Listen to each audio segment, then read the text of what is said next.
Good morning बच्चों। पिछली कक्षा में हम लोग इलेक्ट्रोमैग्नेटिक वेव के फर्स्ट पार्ट के बारे में डिस्कस किया था। आज हम लोग सेकेंड पार्ट के बारे में डिस्कस करेंगे, जहाँ पे हम लोग पहले पार्ट में विद्युत चुम्बकीय तरंग और उसकी उत्पत्ति से संबंधित प्रयोग के बारे में पढ़ा था, जहाँ पे हर्ट्ज का प्रयोग, बोस का प्रयोग और मार्कोनी के प्रयोग के आधार पर जाने थे कि विद्युत चुम्बकीय तरंग बिना किसी माध्यम के भी बहुत दूरी तक गमन कर सकती है। ठीक है, आज हम लोग क्या डिस्कस करेंगे, तो वो प्रयोग किस आधार पे किया गया था इसके बारे में डिस्कस करेंगे। तो वो प्रयोग किनके आधार पे था? वो मूलतः था मैक्सवेल के क्षेत्र समीकरण के आधार पे। मैक्सवेल भी तो कहीं ना कहीं से कुछ ना कुछ ऑब्जर्व किए होंगे ना। हाँ, तो वो तरंग की उत्पत्ति कैसे हुई या कैसे हो सकती है, उससे संबंधित जो है वो मैक्सवेल ने विद्युत तथा चुंबकीय दोनों से संबंधित जो मूल नियम थे, जैसे में किसका था, तो विद्युत में था गॉस का, है ना। चुंबकीय में किसका था? गॉस के साथ साथ ऑस्टेड का भी था। ठीक है, ऐसे बहुत सारे हैं वैज्ञानिक, लेकिन हमको कुछ के बारे में ही पढ़ना है, क्योंकि हम लोग विद्युत चुम्बकीय तरंग में उन्हीं नियमों को सम्मिलित करेंगे जो विद्युत और चुंबकीय क्षेत्र के संपूर्ण गुणों को समाहित करते हैं। ठीक है, तो इन्होंने गॉस, ओस्टेड, फैराडे और एम्पियर ये चारों नियमों को एक साथ समाकलित करके एक समीकरण को तैयार किया, जिसे बोला जाता है मैक्सवेल का क्षेत्र समीकरण। अब हम लोग मैक्सवेल के क्षेत्र समीकरण में वन बाय वन गॉस प्रमेय, फैराडे और एम्पियर को डिस्कस करेंगे। गॉस के दो नियम को उठाया गया है, एक विद्युत क्षेत्र को और एक चुंबकीय क्षेत्र को। तो सबसे पहले देख लेते हैं विद्युत में गॉस का नियम। विद्युत में गॉस का नियम क्या था? तो इन्होंने नियम दिया था आवेश और विद्युत क्षेत्र से संबंधित E dA बराबर Q बाई एप्सिलॉन नॉट। इसका मतलब है कि किसी भी बंद पास में कुल विद्युत क्षेत्र या विद्युत फ्लक्स जो है आवेश का 1 बाई एप्सिलॉन गुना होता है। इसका मतलब है कि आवेश जितना ज्यादा होगा विद्युत फ्लक्स का मान उतना ही ज्यादा होगा, विद्युत क्षेत्र भी उतना ही ज्यादा होगा। ठीक है, दूसरा था चुंबकत्व में गॉस का नियम। चुंबकत्व में गॉस का नियम, इसमें क्या था? तो चुंबकीय क्षेत्र के गुण, ठीक है, और इसके अस्तित्व के बारे में डिस्कशन किया गया था। चुंबकत्व में गॉस का नियम क्या बताए थे? BdL मतलब चुंबकीय क्षेत्र का रैखिक समाकलन यदि केवल एक सिरे पर बात किया जाए, एकल ध्रुव पे बात किया जाए, तो वो अपना प्रभाव नहीं दिखा पाता।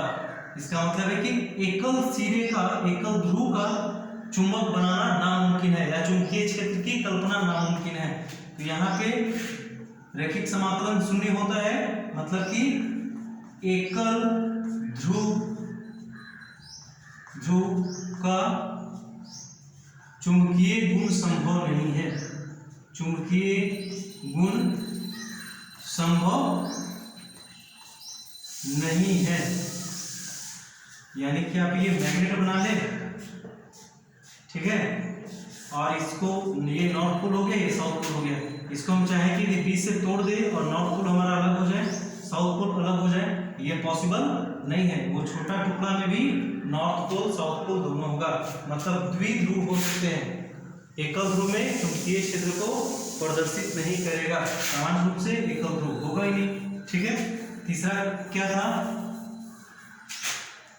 यहाँ पे दूसरा हो गया DdL बराबर शून्य। तीसरा था क्या? ये पहला, दूसरा, तीसरा था फैराडे का विद्युत चुम्बकीय प्रेरण का सिद्धांत। फैराडे का विद्युत चुम्बकीय प्रेरण का सिद्धांत। विद्युत चुम्बकीय प्रेरण का सिद्धांत ये क्या है, इसके बारे में हम तीसरे नियम के बारे में डिस्कस करते हैं। फैराडे ने ओस्टेड के प्रयोग के आधार पर एक एक्सपेरिमेंट किया था। वो एक्सपेरिमेंट से पहले आप एक कहानी जान समझने के लिए केवल ओस्टेड 1820 ईस्वी में क्या किए थे पता है? एक चुंबकीय सुई को विद्युत क्षेत्र के नीचे, मतलब एक तार गुजर रहा था, विद्युत धारा जा रहा था, उसके नीचे चुंबकीय सुई को लाके देखा, तो देखा कि चुंबकीय सुई जो है वो ऑटोमेटिकली अपना डायरेक्शन चेंज कर लिया। सामान्य सी बात है कि चुंबकीय सुई चुंबक से ही प्रभावित होगी। तो इस आधार पर उन्होंने बताया कि विद्युत धारा के प्रवाह के कारण चुंबकीय क्षेत्र की उत्पत्ति होती है। तो फैराडे क्या दिमाग लगाए, बोल सकते हैं केवल समझने के लिए, ठीक है, कि जब विद्युत क्षेत्र से चुंबकीय क्षेत्र का निर्माण हो सकता है तो फिर चुंबकीय क्षेत्र से विद्युत क्षेत्र का भी निर्माण हो सकता है ना। हमको ये विद्युत चुंबकीय तरंग ही तो पढ़ना है। विद्युत चुंबकीय तरंग मतलब विद्युत और चुंबक जिसमें दोनों का गुण हो, तो रिवर्स प्रोसेस को ये दिखाए, ठीक है। ये क्या दिखाए कि यदि हम किसी कुंडली को चुंबक के नजदीक तीव्र गति से लाते हैं तो वहां पे विद्युत क्षेत्र रेखा में परिवर्तन के कारण या फ्लक्स परिवर्तन के कारण ये माइनस अपोजिट डायरेक्शन को शो करता है। मतलब यदि आप इधर से ला रहे हैं कुंडली को तो धारा इधर से बहेगा, आप इधर से ला रहे हैं तो धारा इधर से बहेगा, ठीक है। तो माइनस का अपना मतलब होता है, ठीक है। तो दिखाएं कि फ्लक्स चेंजिंग के कारण वहां पे विद्युत क्षेत्र की उत्पत्ति होती है। मतलब फैराडे के विद्युत चुंबकीय प्रेरण में चुंबकीय क्षेत्र का विद्युत क्षेत्र से संबंध दर्शाया गया है, ठीक है। चुंबकीय क्षेत्र से हम लोग विद्युत क्षेत्र की उत्पत्ति कर सकते हैं। चौथा नियम क्या है? चौथा क्या है? चौथा नियम में क्या है? चौथा है एम्पियर परिपथीय नियम। एम्पियर परिपथीय नियम। एम्पियर परिपथीय नियम क्या है? ये भी चुंबकीय क्षेत्र से संबंधित है, ठीक है। मतलब संबंध विद्युत का चुंबक से। ये क्या बताए थे फैराडे कि चुंबकीय क्षेत्र से विद्युत क्षेत्र का संबंध होता है। तो एम्पियर क्या दिखाएं? विद्युत क्षेत्र का चुंबकीय क्षेत्र से संबंध, यानी कि बीडीएल। बीडीएल आप केवल समझने के लिए बोला जा रहा है, ठीक है। चुंबकीय क्षेत्र का रैखिक समाकलन जो है वो चुंबकशीलता और प्रवाहित धारा के गुणनफल के बराबर होता है। ऐसे समझ सकते हैं विद्युत क्षेत्र से चुंबकीय क्षेत्र की उत्पत्ति हो सकती है। ये नियम थोड़ा सा डिस्क्राइब में हमको डिस्कस करना है, क्योंकि आप प्रयोग में दो चीज पढ़े थे, एक इंडक्शन कॉइल के बारे में और दूसरा वो पीतल का प्लेट मतलब संधारित्र कैपेसिटर के बारे में। तो इसको ये चौथा को हम डिस्क्राइब कर रहे हैं। ये पहला हो गया, दूसरा हो गया, तीसरा हो गया, अब ये चौथा को हम लोग ऊपर डिस्कस कर रहे हैं, ठीक है। एम्पियर क्या किए पता है? इन्होंने इंडक्शन कॉइल में धारा को प्रवाहित किया, देखा कि कितना चुंबकीय क्षेत्र का निर्माण हो सकता है। तो सबसे पहले वहां पर उत्पन्न हुई चुंबकशीलता और प्रवाहित धारा। धारा दो बार बढ़ा, एक इंडक्शन कॉइल में और दूसरा वो जो कैपेसिटर में चेंज कर रहा था, कैपेसिटर बदल रहा था। मतलब धारा दो रूप में बढ़ रही, एक आने वाली, दूसरा जाने वाली। आने वाली कंडक्टिंग करंट और जाने वाली डिस्प्लेस्ड करंट। तो बीडीएल बराबर म्यू नॉट इंटू आईसी। अब डिस्प्लेस कितना होगा आपको पता है। तो आप गॉस में पढ़े थे, क्या पढ़े? पाई बराबर क्यू बाई एप्सिलॉन नॉट। तो क्या क्यू बराबर पाई इंटू एप्सिलॉन नॉट नहीं हो सकता है? हो सकता है। अब देखिए, तो क्यू को आप चेंज कर रहे हैं, है ना। एक आने वाली है, दूसरा जाने वाली है। मतलब आवेश वेरी कर रहा है। वेरी कर रहा है मतलब क्या? आगे की ओर जा रहा होगा, बढ़ रहा होगा, मतलब कि इसका रेट चेंज कर रहा होगा, मतलब b q by d t. तो यहाँ भी d by d t variation दिखाया गया हमें, कि ये वेरी कर रहा है तो ये भी वेरी करेगा। अब एप्सिलॉन नॉट तो आपका फिक्स वैल्यू है, चेंज करेगा नहीं तो ये आपका कॉमन हो जाएगा, यानी कि आईडी की जगह पे हम वैल्यू क्या बैठा सकते हैं, epsilon naught into d phi by d t. हम लोग आगे जब इलेक्ट्रिक और मैग्नेटिक फील्ड डिस्कस करेंगे तो आपको डीपली इसमें बताया जाएगा। तो मैक्सवेल के क्षेत्र समीकरण में आपको 4 को इंक्लूड करना है, 4 इक्वेशन को। पहला विद्युत में गॉस का नियम, दूसरा चुंबक में गॉस का नियम, तीसरा फैराडे का विद्युत चुंबकीय प्रेरण और चौथा एम्पियर परिपथीय नियम में आपको ये वाला पुट करना होगा वैल्यू, ये वाला। ठीक है, दिख रहा है, एक जाने वाली और दूसरा आने वाली, आपको इतना इक्वेशन दिखाना है मैक्सवेल के क्षेत्र समीकरण में। तो हम लोग डिस्कस करेंगे आगे। मैक्सवेल के क्षेत्र समीकरण से हम लोग तरंग की उत्पत्ति कर ली। अब चूंकि हम लोग आसपास तरंगों के जाल से ही घिरे हुए हैं, तो इन तरंगों के जाल को क्या बोलेंगे, क्या, विद्युत चुंबकीय स्पेक्ट्रम। मतलब हम लोग अब विद्युत चुंबकीय तरंग के जाल के बारे में डिस्कस करेंगे। आप इसको उत्पन्न कर लिए ना विद्युत चुंबकीय तरंग को। अब विद्युत चुंबकीय तरंग जब उत्पन्न किए तो इसमें कौन कौन सा पार्ट है, इसका क्या क्या यूज है, इसका क्या फ्रीक्वेंसी है, ये सब हम लोग डिस्कस करेंगे। तो हमारा अगला टॉपिक है विद्युत चुंबकीय स्पेक्ट्रम, वर्णपट, है ना। अच्छा बताओ दो चार, आपके आसपास कौन कौन से तरंग को देखते हैं?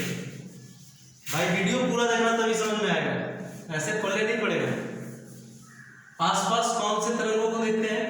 अरे जो देखता है भाई बताओ ना भाई, छोड़ो देहाती हम लोग देखते हैं।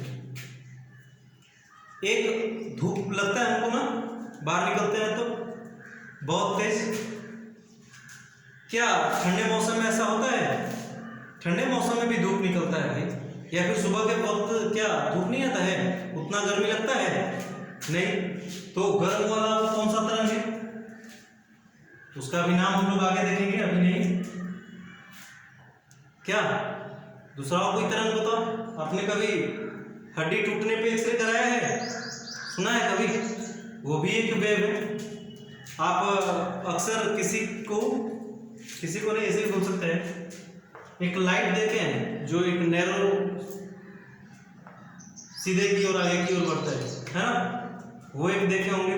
और क्या देखे होंगे, वो सबको हम लोग पढ़ेंगे भाई, सिर्फ ऐसे ही आपको सिर्फ समझा रहे कि आसपास क्या क्या देख सकते हैं। तीसरा, गए बापू हमारा एंटीना डीडीएस खराब है, थोड़ा मिला करते हैं ना कोई, तो गए आप पूरा मिला रहे हैं, आप क्यों नहीं इसको एक बार इतना पे घुमा के रोक देते हैं? होता है ऐसा, हम उसको धीरे धीरे धीरे धीरे घुमाते हैं, यानी कि वो वेव हमारे आसपास है लेकिन हम उसको डिटेक्ट नहीं कर पा रहे हैं क्योंकि हम उसको देख नहीं सकते हैं, है ना। उसी प्रकार से रिमोट सिग्नल हो गया मेरा, यहाँ से कभी सोचे हैं कि हम नीचे बेड पे सोए हुए हैं या सोफे पे हैं और टीवी चल रहा है, हम यहाँ से दबाएं हमारा चैनल चेंज, कुछ ना कुछ तो होगा वहाँ पे, या नहीं होगा? तो ऐसे बहुत सारे वेव हमारे आसपास हैं जो हमको दिखाई नहीं देते हैं, लेकिन वो हमारे क्या आसपास मौजूद होते हैं, वो हम पे प्रभाव डालते हैं, है ना। तो इन सभी तरंगों के जाल के बारे में हम लोग 1 बाय 1 डिस्कस करेंगे। तो ये हो गया मेरा विद्युत चुंबकीय स्पेक्ट्रम, विद्युत चुंबकीय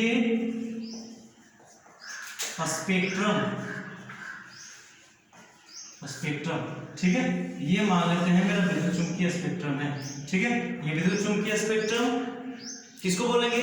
तो पूरे संपूर्ण ब्रह्मांड में दृश्य या अदृश्य तरंगों का जाल क्या है? विद्युत चुंबकीय स्पेक्ट्रम होता है। अब देखिए ये स्पेक्ट्रम को हम लोग 1 बाय 1 निकाल के यहीं से पढ़ेंगे, कहीं जाने की जरूरत नहीं है, बस यहीं पे इसको खींचिए और इसके बारे में पढ़िए, ठीक है। अब देखिए हम थोड़ा सा एक टॉपिक डिस्कस किए थे, दृश्य और अदृश्य। दृश्य स्पेक्ट्रम क्या और अदृश्य स्पेक्ट्रम क्या? सबसे पहले दृश्य देख लेते हैं। दृश्य सामान्य सी बात है जो हमको दिखाई दे, है ना। वैसे तरंगों का जाल जो नगण्य आंखों से देखी जा सकती है, तो देखी कौन सी जा सकती है? आपको बताया था जब लाइट ऑप्टिक्स का पार्ट पढ़ा था, तो क्या कि लगभग 4000 एंगस्ट्रॉम से 7800 एंगस्ट्रॉम के प्रकाश को हम लोग देख सकते हैं। वेदानिया पिनारा विब्ग्योर, है ना, ये रंगें ही दिखाई पड़ती हैं। मतलब श्वेत प्रकाश और उसके अवयवी घटक किसमें आते हैं? दृश्य स्पेक्ट्रम में आते हैं। इसका दो पार्ट कर सकते हैं, एक दृश्य और दूसरा अदृश्य। दृश्य में कौन सा? तो श्वेत प्रकाश और उसके अवयवी रंग। मतलब 4000 एंगस्ट्रॉम से 7800 एंगस्ट्रॉम के बीच का तरंग दैर्घ्य के बीच का यदि हमारे पास प्रकाश होगा तो वो दृश्य स्पेक्ट्रम की श्रेणी में आएंगे। ठीक है, अब देखिए इसको पीडीएफ फाइल में हम सब बांट दिए हैं कि 4000 एंगस्ट्रॉम से यदि 4500 एंगस्ट्रॉम होगा तो कैसा दिखाई पड़ेगा? सबसे कम वाला बैगनी, सबसे अधिक वाला लाल, है ना। ये आपका लास्ट पॉइंट है लाल का और ये है बैगनी का, और बाकी सारे रंग जो हैं वो इसके बीच में आ जाते हैं। 4000 से 4500 होगा तो वो कैसा दिखाई देगा? बैगनी दिखाई देगा, है ना। यदि 4500 से 5000 एंगस्ट्रॉम तक होगा तो कैसा दिखाई देगा? इंडिगो बीच में नहीं, ये डायरेक्ट ब्लू पे आ जाता है, मतलब नीला दिखाई देगा। ठीक है, इंडिगो 4500 से 4800 तक के बीच में आप रख सकते हैं उसको, लेकिन जनरली हम लोग नीला देखते हैं। इसके बाद 5000 से 5500 एंगस्ट्रॉम के बीच होगा तो कैसा दिखाई देगा? ग्रीन, हरा। ठीक है, हरा दृश्य प्रकाश होगा। इसके बाद यदि 5500 से 6000 के बीच होगा तो कैसा दिखाई देगा? येलो, पीला। ठीक है, यदि 6000 से 6500 के बीच में होगा तो कैसा दिखाई देगा? ऑरेंज, नारंगी रंग का प्रकाश दिखाई देगा। ठीक है, वो तरंग कैसा होगा? नारंगी।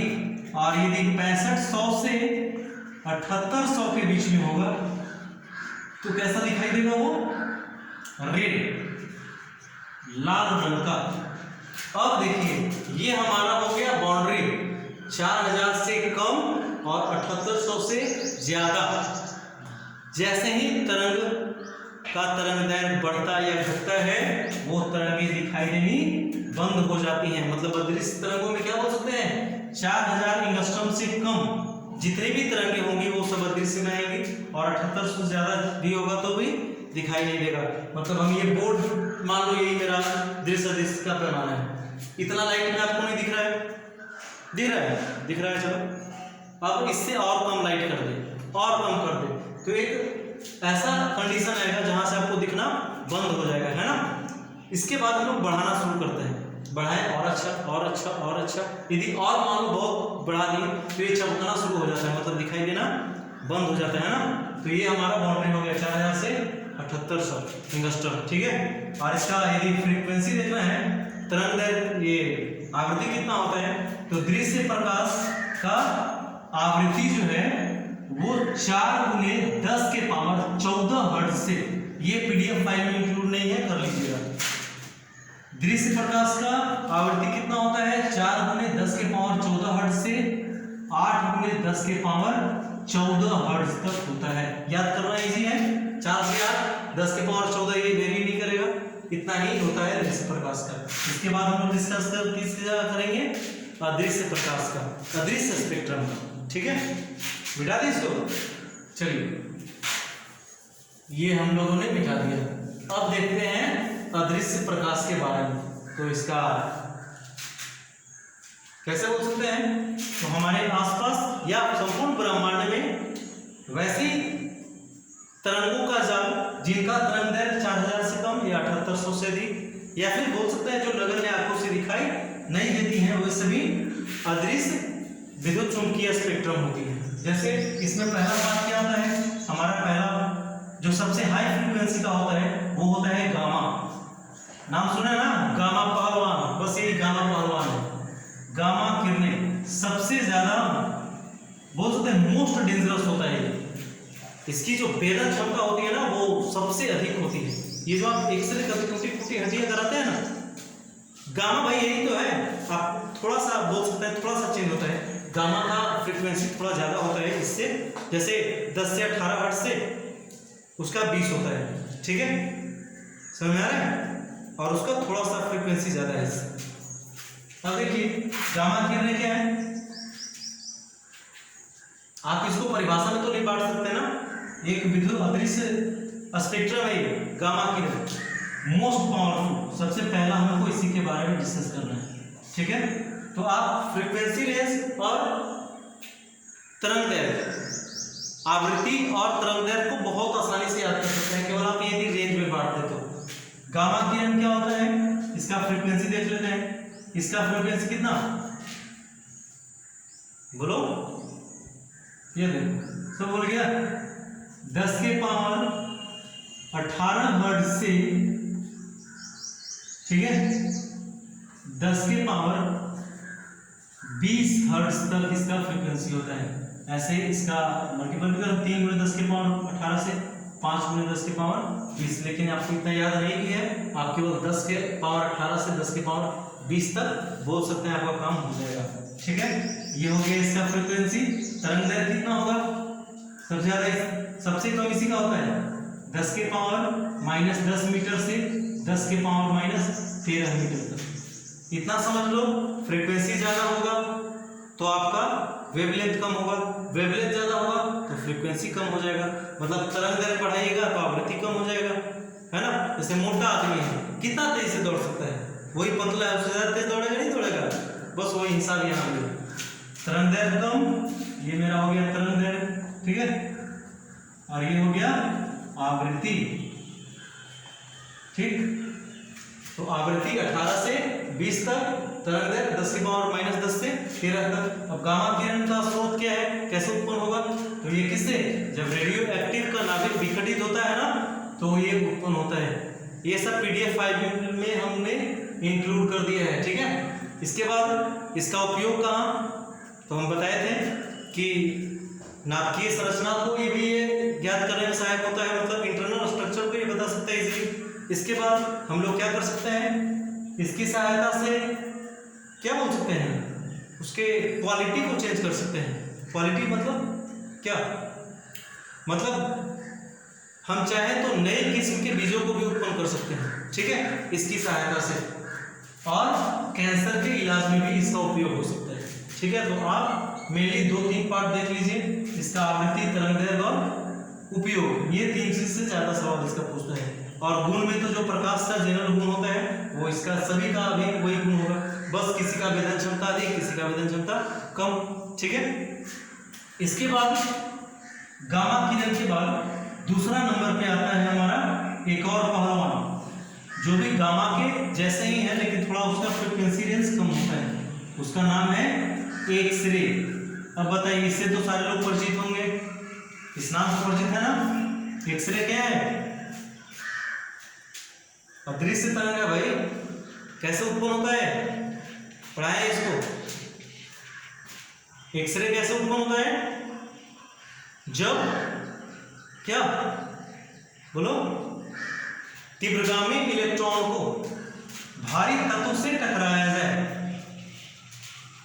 वो आपका मोलिब्डेनम धातु या फिर टंगस्टन भी हो सकता है। तो टकराने के बाद आपको आगे हम जब डिस्कस करेंगे ना मॉडर्न फिजिक्स, तो उसमें कैसे प्रोड्यूस होता है ये सब दिखाएंगे, ठीक है। तो एक नई तीक्ष्ण किरण की उत्पत्ति होती है, जो क्या कर सकता है, मांस के दोखड़े, चमड़े, मतलब जो लो डेंसिटी मटेरियल है उसको इजीली पार कर सकता है, ठीक है। लो डेंसिटी जो मटेरियल है उसको इजीली पार कर सकता है, उसका क्या नाम है, एक्सरे नाम है उसका, ठीक है। इसका फ्रीक्वेंसी देखिए, इसी सीक्वेंस में याद रखना है, 10 के पावर 18 से 20 है, 2 कम कर दो, 10 के पावर 16 हर्ट्ज से 10 के पावर कितना बोलो, 10 के पावर 18 हर्ट्ज। देखो सीक्वेंस वाइज याद रहे नहीं, गामा किरण, एक्स किरण, पहला पहलवान दूसरा पहलवान, ठीक है। 10 के पावर 16 हर्ट्ज से 10 के पावर 18 हर्ट्ज। अब इसका आयाम, ये तरंग दैर्घ्य देख लो, ये आवृत्ति है, यहाँ पे तरंग देख लेते हैं, तरंग दैर्घ्य कितना, अब 10 है तो उससे थोड़ा सा ज्यादा होगा भाई, तो ये होता है 10 के पावर -8 मीटर से 10 के पावर -10 मीटर तक, मतलब ये 3 थोड़ा 10 के पावर 12 भी ले सकते हैं, लेकिन जनरली 2-2 का गैप से याद करने के लिए, तो यहाँ पे 8 से फिर क्या हो गया 10, ये 10 से 13, ये 8 से 10, ठीक है। इसका एक्सरे का काम क्या है, बताए थे उस दिन क्या क्या, टूटी हड्डी का पता लगाने में, और वो जो क्रैक्स होते हैं ना, बड़े बड़े क्रैक्स, बड़े बड़े नीचे बड़े हाईवे वगैरह जहाँ पे बनाया जाता है ना, तो इंटरनल रॉड में जो क्रैक्स होते हैं उसका इजीली पता लगा सकता है, ठीक है। मतलब डिटेक्शन में भी इसका काम किया जा सकता है, जासूसी विभाग में किया जाता है, इंजीनियरिंग क्षेत्र में किया जाता है। ये सब पीडीएफ में डाला हुआ है, आपको केवल हम आवृत्ति और तरंग कैसे याद करें इसके बारे में हम आपको डिस्कस करते रहे, ठीक है। एक्सरे के बाद हमारा क्या हो गया, तीसरा नंबर पे आता है कौन, पराबैंगनी तरंग, पराबैंगनी तरंग, ठीक है। ये पराबैंगनी क्या है, अल्ट्रा वायलेट रेडिएशन, इससे हम लोग परिचित हैं। ओजोन परत का एट से ही हम नाम सुन रहे हैं कि ओजोन परत में छिद्र हो जाएगा तो ग्लेशियर पिघल जाएगा, हम लोग डूब जाएंगे। और क्या सुने हैं, पराबैंगनी किरण यदि डायरेक्ट पड़ा तो हमारे स्किन को इफेक्ट कर सकता है, वही पराबैंगनी है भाई जो ओजोन के द्वारा रोक लिया जाता है ना। अब देखिए ये पराबैंगनी किरण को हम लोग कैसे याद रखें, इसका फ्रीक्वेंसी रेंज थोड़ा और कम कर लो, ये 10 से, ये 18 से 20 था, ये 16 से 18 है, तो ये कितना होगा, कितना आपको बोले थे ना कि हम कंडीशन लगा के सब याद करा देंगे भाई, ठीक है। 10 के पावर 14 हर्ट्ज से 10 के पावर 16 याद रहेगा। फ्रीक्वेंसी रेंज इजी है कि नहीं, 18 से 20, 16 से 18, 14 से 16, ये भी आपको याद नहीं करना पड़ेगा, इसको भी शॉर्ट ट्रिक में हम आपको कर देंगे, ठीक है। वो आपको एक ऐसा ट्रिक बनाएंगे, आपको सब सीक्वेंस वाइज याद रहेगा, सीक्वेंस वाइज याद रहेगा तो आप आवृत्ति और तरंग दोनों पर निर्भर होगा ना। पराबैंगनी तरंग 14 से 16 हर्ट्ज, इसके बाद आवृत्ति कितना, आवृत्ति तो हो गया, तरंग कितना, तो 10 से 13, 16 से, ये 8 से 10, ये होता है 10 के पावर -7 मीटर से 10 के पावर -8 मीटर तक, ठीक है। ये हो गया इसका क्या, तरंग है। अब इसका क्या क्या उपयोग है पराबैंगनी का, आखिर कुछ ना कुछ तो उपयोग होगा भाई, ऐसा थोड़ी है कि इसका यूज ही नहीं है ना। तो पराबैंगनी का पहला यूज जो है वो अदृश्य लिखावट में किया जाता है, और भी कर सकते हैं। हमारा जो थंब इंप्रेशन है ना, इसका डिटेक्शन भी पराबैंगनी से होता है, ठीक है। आगे हम लोग बढ़ते हैं, पीडीएफ में चूंकि सारा इंक्लूड किया हुआ है। तीसरा नंबर पे हो गया, चौथे नंबर की बात करते हैं। चौथा कैसे आता है, दृश्य प्रकाश। यदि इसका हम लोग फ्रीक्वेंसी ले तो चूंकि 14 से 16 हो गया ना, वो 14 से 14 था, तो दृश्य को यहाँ रखते हैं, लेकिन चूंकि दृश्य नहीं, हम लोग अदृश्य के बारे में पढ़ रहे हैं, ठीक है। किसके बारे में, अदृश्य के बारे में, तो अदृश्य के बारे में आगे बढ़ते हैं। तो दृश्य, ये पराबैंगनी के बाद हमारा होता है अवरक्त प्रकाश। क्या, अवरक्त किरणें, वही अभी जो हम थोड़ा देर बता रहे थे ना पहले, कि जाते हैं बाहर धूप में निकलते हैं, गर्म हो जाता है, हमारा कपड़ा सूख जाता है, क्या लगता है आपको दृश्य प्रकाश करना होता है होगा? नहीं भाई, ये अवरक्त प्रकाश इंफ्रारेड रेडिएशन का होता है। इंफ्रारेड रेडिएशन के कारण ऐसा होता है, ये अवरक्त किरणें, ठीक है, क्या करती हैं, किसी भी चीज को गर्म कर देती हैं, ठीक है। स्रोत में क्या बोलेंगे, किसी भी गर्म वस्तु से अवरक्त किरणों की उत्पत्ति होती है। इसका फ्रीक्वेंसी रेंज क्या होगा, तो अब बताओ, 14 से 16 था, अब यहाँ से थोड़ा चेंज करता है, अब सीक्वेंस नहीं चलेगा, अब थोड़ा बढ़ जाता है मार्जिन। इसका देखिए आवृत्ति होता है 10 के पावर 11 हर्ट्ज से 10 के पावर 14 हर्ट्ज, यहीं से आपको थोड़ा बहुत करना है मेहनत, है ना, 14 हर्ट्ज। और तरंग दैर्घ्य होता है 10 के पावर -3 मीटर से 10 के पावर -7 मीटर, ठीक है। यहाँ तक तो सीक्वेंस वाइज याद था, यहाँ से देख लेते हैं, यहाँ पे मार्जिन बढ़ गया -3 से -7। और किरण का उपयोग अब क्या है, और किरण का उपयोग हम कर लेंगे क्या, गर्म करता है ना किसी चीज को, तो सेकाई करने में, ठीक है, चिकित्सा क्षेत्र में भी, और भी बहुत सारे हो सकते हैं। इसके बाद क्या हो जाएगा मेरा, बताइए, PDF 5 में 2 दिन पहले इंक्लूड किया हुआ है, सब देखते नहीं आप लोग। इसके बाद है अवरक्त किरण का उपयोग कहाँ पे, रिमोट कंट्रोल में, वो जो सेंसर है ना हमारा और किरण का काम करता है। अच्छा आप लोग कैमरा देखें, ये कैमरा लीजिए, वो जो क्या लगा वो होता है हिडन कैमरा जो लाइट में वर्क करता है नाइट विजन के लिए, मतलब अंधेरे में फोटोग्राफी करने में भी हम लोग और किरण का प्रयोग कर सकते हैं। ठीक है, इसके बाद और किरण के बाद हमारा कौन होता है सूक्ष्म तरंगे माइक्रोवेव्स। इसके बाद है सूक्ष्म तरंगे या माइक्रो तरंगे माइक्रोवेव्स। माइक्रो तरंगे ये क्या होती हैं? ये जो हम लोग टेलीफोन टीवी सिग्नल ये से यूज करते हैं ना, ये सब हमारा माइक्रोवेव के कारण ही होता है। जो अंतरिक्ष में सूचना भी संप्रेषित की जाती है ना, वो सूक्ष्म तरंगों के कारण ही की जाती है। इसका फ्रीक्वेंसी रेंज कितना होगा? देखिए क्या होगा भाई, बेस पे है, बताओ 10 के पावर 9 हर्ट्ज से, अब देखिए वही चला है ना, दो का जो मार्जिन चला रहा था 9 हर्ट्ज से 10 के पावर 11 हर्ट्ज तक आवृत्ति। ठीक है, देखो सीक्वेंस वाइज जा रहा है। ये क्या था? चौथा नहीं, ये 5वां स्थान पर है। इसके बाद तरंग दैर्घ्य कितना होगा? तरंग दैर्घ्य से कितना था? 10 के पावर 3 से 10 के पावर 7, इसका हो जाएगा 10 के पावर -1 मीटर से 10 के पावर -3 मीटर तक। ठीक है, इसके बाद सूक्ष्म तरंग के बाद हम लोग आएंगे रेडियो में। इसके बाद छठा नंबर पे है रेडियो तरंगे। रेडियो तरंगे, ठीक है, रेडियो सिग्नल में वो शॉर्ट वेव, मीडियम वेव, ठीक है, देखे है ना रेडियो पे FW लिखा हुआ होता है। ये रेडियो तरंगों के बारे में डिस्कस करेंगे, मतलब रेडियो संप्रेषण में जो तरंगे यूज किए जाते हैं उसको बोलते हैं रेडियो तरंगे। अब देखिए इसका फ्रीक्वेंसी रेंज क्या हो जाएगा, बस इसी पे बेस पे देख लो। इसका होता है